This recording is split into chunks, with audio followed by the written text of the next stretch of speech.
जो लोग मेरे इस चैनल पर नए हैं या फिर मेरा ये वीडियो किसी और सोशल मीडिया प्लेटफॉर्म पर देख रहे हैं, वो मेरा YouTube channel political Tamasha with doctor Archi को सब्सक्राइब करके वहां पे लगी बेल आइकॉन को जरूर दबा दें ताकि आपको हमारे आने वाले और रीसेंट हर वीडियो की अपडेट्स मिलती रहे।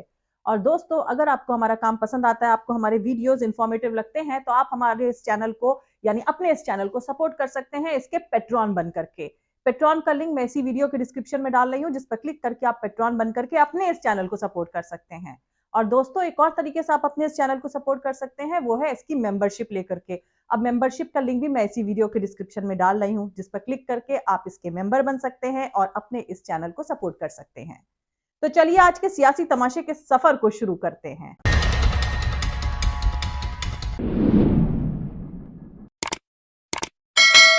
उम्मीद कर रहे थे कि प्रधानमंत्री हरियाणा की सरकार जो 750 इमारतों को तोड़ दिया सिर्फ मुस्लिम समाज की, बगैर ड्यू प्रोसेस फॉलो किए लीगल इमारत है, उसका नोट लेंगे, उसका कंडेम करेंगे। प्रधानमंत्री मुस्लिम समाज को एक पैगाम देंगे कि जो आरपीएफ का टेररिस्ट ट्रेन में घुसकर एक मीना तबके के ऑफिसर को मार दिया, 4 मुसलमानों को नाम पूछकर हत्या किया, प्रधानमंत्री उसका नोट लेंगे। कुछ नहीं, आप कुछ बोल ही नहीं रहे। वहां बैठकर हम क्या कोई मुगल आजम पिक्चर देखने आए? मुगल आजम पिक्चर के चल रहा है वहां पर। गांव में अक्सर देखने को मिलता है कि कुछ बुढ़ी औरतें पूरे गांव की 7 पुश्तों की सिर्फ बुराई और शिकायतें करती रहती हैं। कल एक शख्स जिसे कुछ अंधे लोग अपना भगवान मानते हैं, जिस शख्स के चलते मुल्क के सरकारी बैंकों ने बीते 10 सालों में बाजार में 20% हिस्सेदारी खो दी है, जिस शख्स के चलते मुल्क की ग्रॉस एनुअल ग्रोथ रेट 7% घट गई है, कल बहुमत के घमंड से इतराती संसद मणिपुर और मुल्क की मुस्लिम कम्युनिटी पर हो रहे जुल्मों के साथ ना खड़े होकर उसी शख्स के पीछे खड़ी थी। इसी शख्स ने करप्शन को डेवलपमेंट की नई डेफिनेशन दी है। यही शख्स कल गांव की बूढ़ी औरत की तरह लगातार पूरे 2.5 घंटे तक पूरे गांव की 7 पुश्तों की सिर्फ शिकायतें कर रहा था। अच्छा किया इंडिया वाला ऑपोजिशन उठकर चला गया, क्योंकि झेलने की भी एक हद होती है। वैसे ये अच्छी बात नहीं है कि पूरे मुल्क के सामने भक्तों के आका को 2 दिन तक परेशान किया गया। सोशल मीडिया वाली लैंग्वेज में अगर कहा जाए तो उन्हें ट्रोल किया गया, और जब अगला अपनी औकात दिखाने खड़ा हुआ तो ब्लॉक करके भाग गए। कोई गब्बर सिंह के डायलॉग सुनने को तैयार नहीं हुआ। वैसे दोस्तों, आप लोगों को बता दूं कि शोले जैसी फिल्म मैंने आज तक नहीं देखी है। माइकल जैक्सन का एक भी वीडियो मैंने नहीं देखा है। पिछले 5-6 सालों से टीवी पर कोई इंडियन न्यूज चैनल का एक भी शॉट मैंने नहीं देखा है। बिग बॉस का एक भी एपिसोड आज तक नहीं देखा, और नरेंद्र मोदी जी का एक भी लाइव भाषण भी नहीं सुना है। वैसे शोले फिल्म के गब्बर सिंह के बारे में सुना है और पढ़ा भी जरूर है, जिससे पता चलता है कि गब्बर सिंह बढ़िया बॉस था। सिर्फ अपनी डाकुओं की टीम के साथ रहता था, खुद काफी एक्टिव रहता था, नाच गाना खाने पीने का जबरदस्त ख्याल रखता था। हालांकि गलती करने पर अपनी टीम के लोगों को गोली से उड़ा भी देता था। ज्यादा बोलता नहीं था, लेकिन हर इमरजेंसी में डायलॉग बाजी जरूर करता था, और उसके आदमी जब टारगेट अचीव कर लेते थे तब क्रेडिट लेने खुद आ जाता था। भक्तों के गब्बर का भी यही तमाशा है।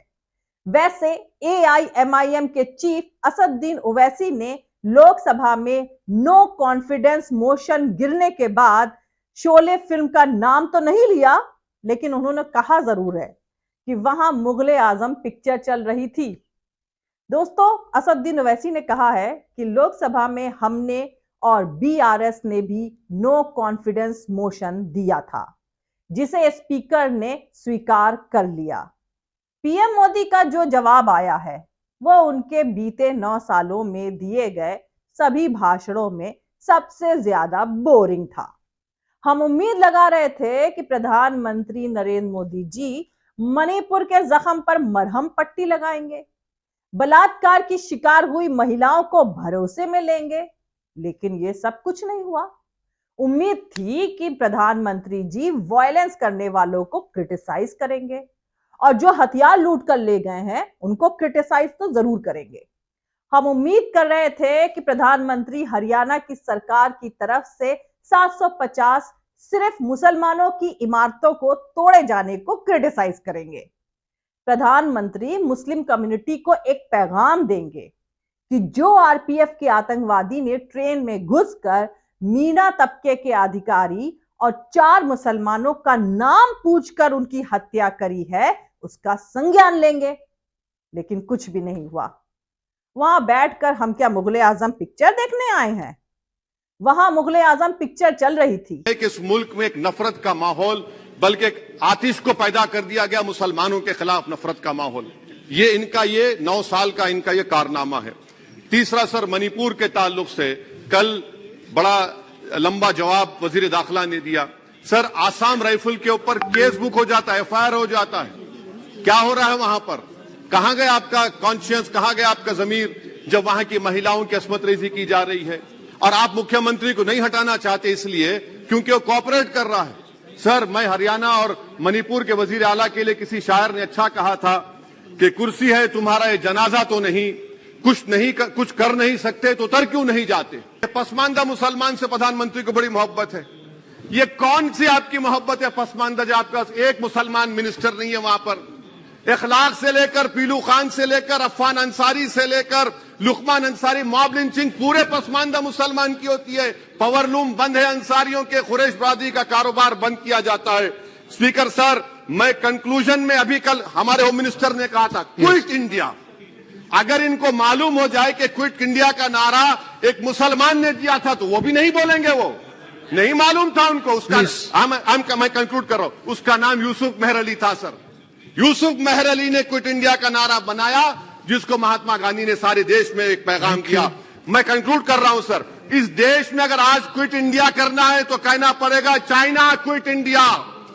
जो गौ रक्षक है जिसका नाम मोनू है, वो आपके लिए मोनू डार्लिंग बन गया है, उसको कहिए क्विट इंडिया।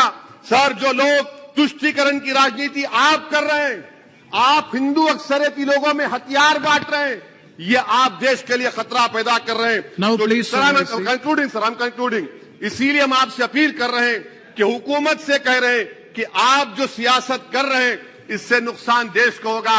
प्रधानमंत्री जब खड़े होकर जवाब देंगे, हम उनसे पूछना चाह रहे हैं, पॉइंटेड क्वेश्चन है, क्या देश बड़ा है या हिंदुत्व गोलवालकर की आइडियोलॉजी बड़ी है? मैं इस तहरीक अदम एतमाद की तायद में खड़ा हूं और हुकूमत की मुखालिफत में। सर, एक आधा मिनट सर, 2 लोग 2 महाज है इस मुल्क में, एक चौकीदार है, एक दुकानदार है। एक चौकीदार है, एक दुकानदार है। जब जुल्म हम पे होता कोई मुंह नहीं खोलते। यूएपीए का कानून अमित शाह ने लाया, इन दुकानदारों ने तायद की। आज उस यूएपीए का कानून में 83 साल का बुढ़ा सिपर ने होने से मर गया। आखिर कब तक दुकानदार और चौकीदार हमारी लाशों पर सियासत? सर, हम कंक्लूडिंग। कब तक सियासत करेंगे? अगर आप जुल्म के खिलाफ आवाज नहीं उठाएंगे तो आपकी दुकानदारी नहीं चलेगी। वैसे शोले और मुगले आजम वाली डेमोक्रेसी अब देखने को नहीं मिलेगी। आप सब डेमोक्रेसी को आखिरी सलाम कर लें, क्योंकि मोदी सरकार ने राज्यसभा में सीईसी यानी चीफ इलेक्शन कमिश्नर और दूसरे इलेक्शन कमिश्नर्स के अपॉइंटमेंट को रेगुलेट करने से जुड़ा बिल पेश किया है। इस बिल के मुताबिक इन इलेक्शन कमिश्नर्स की तैनाती प्रधानमंत्री, लोकसभा में ऑपोजिशन का नेता और कैबिनेट के मंत्री मिलकर करेंगे। जबकि इस मामले में सुप्रीम कोर्ट ने 2 मार्च 2023 को ऐतिहासिक फैसला सुनाया था। कोर्ट ने ऑर्डर दिया था कि प्राइम मिनिस्टर, लोकसभा में ऑपोजिशन के नेता और चीफ जस्टिस ऑफ इंडिया का पैनल इसका अपॉइंटमेंट करेगा। 5 मेंबर की बेंच ने कहा था कि यह कमिटी नामों की सिफारिश राष्ट्रपति को करेगी। इसके बाद राष्ट्रपति यानी प्रेसिडेंट साहिबा मोहर लगाएंगी। सुप्रीम कोर्ट ने कहा था कि डेमोक्रेसी को बनाए रखने के लिए इलेक्शन प्रोसेस की फेयरनेस और न्यूट्रलिटी बनाई रखी जानी चाहिए, नहीं तो इसके नतीजे अच्छे नहीं होंगे। वोट की ताकत सबसे सुप्रीम है, इससे मजबूत से मजबूत पार्टियां भी सत्ता हार सकती हैं। इलेक्शन कमीशन का इंडिपेंडेंट होना जरूरी है। यह भी जरूरी है कि वो अपनी ड्यूटी कॉन्स्टिट्यूशन के प्रोविजंस के मुताबिक और न्यूट्रल तरीके से कानून के दायरे में रहकर निभाए। खैर, अब अगर तमाम इलेक्शन कमिश्नर्स सरकार के तोते बन जाएंगे तो फिर ये चुनाव का तमाशा भी बंद कर देना चाहिए। कल जब प्रधानमंत्री संसद में मणिपुर की माओ, बहनों और बेटियों के लिए अमन का सूरज और विकास जैसी खोखली बातें कर रहे थे, तब दूसरी तरफ वही मां, बहन, बेटियां गैंग रेप की शिकायतें दर्ज करवा रही थीं। दंगों के नंगे नाच को जस्टिफाई करके अमन का सूरज लाने का दावा करने वाले ने ऐसा खेल खेला कि एक सेठ को सब कुछ बेच दिया। सारे एयरपोर्ट्स जो बेचे गए वो सभी अब घाटे में हैं। क्या यही प्रधानमंत्री के डेवलपमेंट का फॉर्मूला है? औरतों के नंगे बदन पर कूदती, काटती, नोचती भीड़ को उकसाकर सोसाइटी को दो हिस्सों में बांटकर एक करप्ट, खौफनाक डेवलपमेंट के रास्ते पर धकेल देना, जिसमें सिर्फ अमीरों का हिस्सा होगा, गरीबों की झोली में सिर्फ 5 किलो अनाज आएगा। यही डेवलपमेंट की नई डेफिनेशन है। दोस्तों, मणिपुर में तमाम औरतें अब रेप की रिपोर्ट करवाने सामने आ रही हैं। मई के उस जख्म की कहानी बता रही है जब सत्ता के ही फेंके गए केरोसिन से लथपथ भीड़ ने उनके साथ गैंग रेप किया। उस वक्त नए भारत के प्रधानमंत्री कर्नाटक में सत्ता की लड़ाई हार रहे थे। झूठ दर झूठ अपनी गलतियों को कांग्रेस पर डालने और खुद की सरकार के अनगिनत करप्शंस पर पिछली सरकारों का पर्दा डालने का काम कर रहे थे। नए भारत के आका को मणिपुर में गैंग रेप की शिकार उन औरतों को झूठा बता देना चाहिए जो अब रेप की शिकायत लेकर सामने आ रही हैं। ठीक उसी बिल्किस बानो की तरह जिसके गैंग रेप और 7 लोगों के हत्यारों को गुजरात के नफरती समाज ने फूल मालाओं से नवाजा था। और अब तो सुप्रीम कोर्ट में ताला ही लगा देना चाहिए ताकि मणिपुर पर सुनवाई भी ना हो, क्योंकि इलेक्शन कमिश्नर के अपॉइंटमेंट के मामले में मोदी सरकार का नया बिल यही बात तो कर रहा है। वैसे भी प्रेस और सोशल मीडिया पर बंदिशें लग चुकी हैं कि मणिपुर पर कुछ भी ना छापा जाए। गब्बर सिंह अमन का सूरज पर तमाशा दिखा रहे हैं। माइनॉरिटी कम्युनिटी को मारकर, काटकर, बांटकर औरतों की इज्जत को तार तार करके अमन का सूरज निकलेगा, तभी तो विश्व गुरु बनेगा नफरतियों के आका का मुल्क।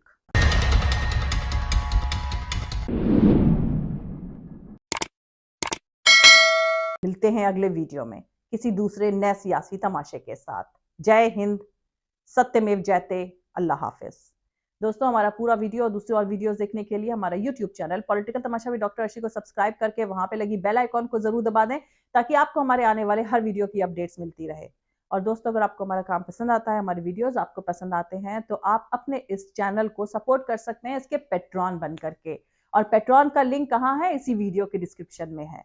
और दोस्तों, एक और तरीके से आप अपने इस चैनल को सपोर्ट कर सकते हैं, वो है इसकी मेंबरशिप लेकर के। और मेंबरशिप का लिंक भी मैं इसी वीडियो के डिस्क्रिप्शन में डाल रही हूँ, जिस पर क्लिक करके आप मेंबर बन करके अपने इस चैनल को सपोर्ट कर सकते हैं। और आप हमें फॉलो भी कर सकते हैं हमारे ट्विटर, इंस्टाग्राम और फेसबुक पेज पर। मेरा ट्विटर हैंडल है @arshi aziz khan। Thank you. मिलते हैं अगले वीडियो में।